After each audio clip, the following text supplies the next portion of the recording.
Hi, welcome back. Thanks for joining me today. For a few minutes, I want to talk with you about the Bible and social media.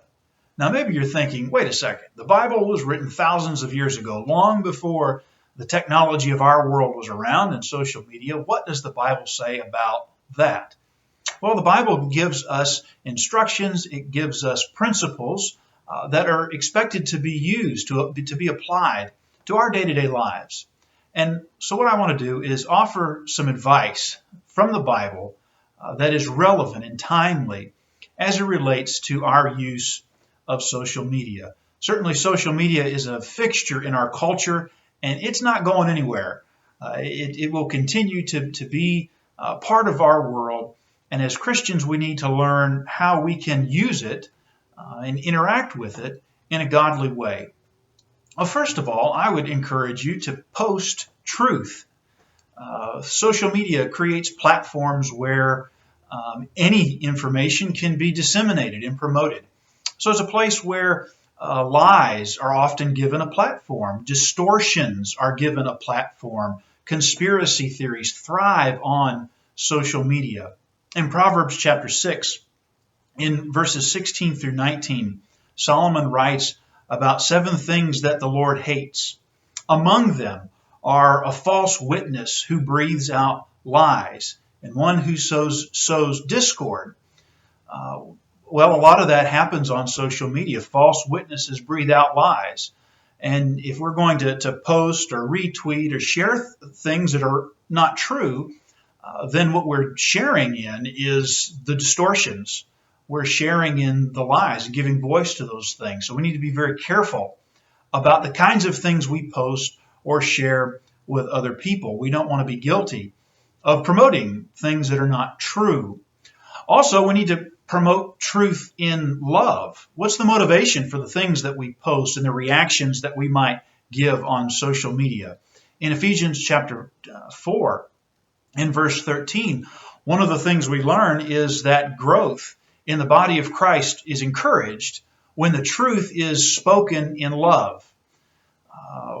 What does that mean? Well, that means saying the right things at the right time, in the right ways. It requires thought, it requires skill. So be cautious about that. What are your motivations behind the things that you're posting and sharing on social media? Remember, Jesus once said in Matthew chapter 15 that our mouths reveal our heart. And I think if we're going to apply some biblical principles, apply some principles of Jesus relative to social media, what that would mean is that what we post, what we share is a reflection of what is in our heart. Secondly, don't run with the crowd. The platforms of social media are ways to bring like-minded people together. And that's where the crowds assemble now in many ways.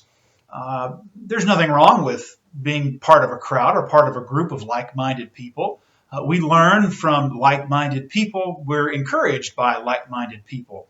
However, social media can create a very narrow perspective based upon the group that you are part of and filtered into. These platforms can become an echo chamber. So if you're part of a group that is promoting distortions, then you can be swept up in a very distorted view of reality.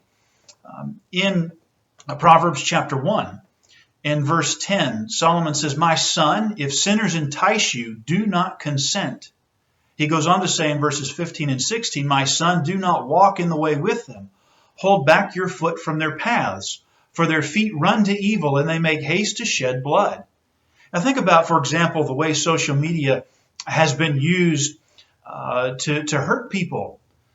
There's all kinds of concerns that parents have with their children on social media and the bullying that can go on there and that does go on there.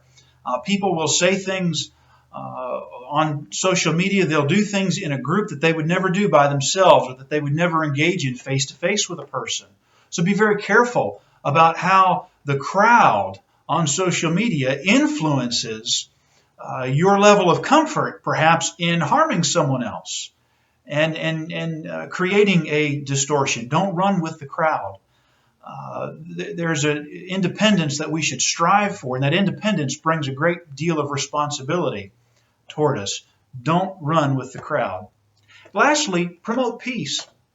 In our last video, we talked about encouragement and being an encourager, and certainly you can be an encourager on social media. In Romans chapter 14 and verse 19, Paul says, "So let us pursue what makes for peace and for mutual upbuilding." Does that describe your interactions with social media? So are you someone who's promoting peace, who's trying to be an encourager?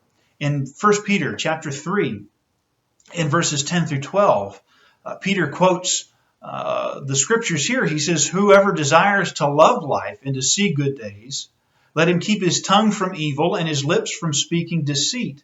Let him turn away from evil and do good. Let him seek peace and pursue it.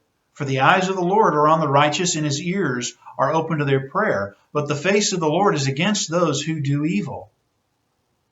What this passage means, if we're going to try to apply it to our modern context in social media, is that my interactions with social media can result in the Lord turning his face from me because I'm acting in an ungodly way. I'm promoting the very opposite of what I'm supposed to be promoting and pursuing as a Christian. Promote peace.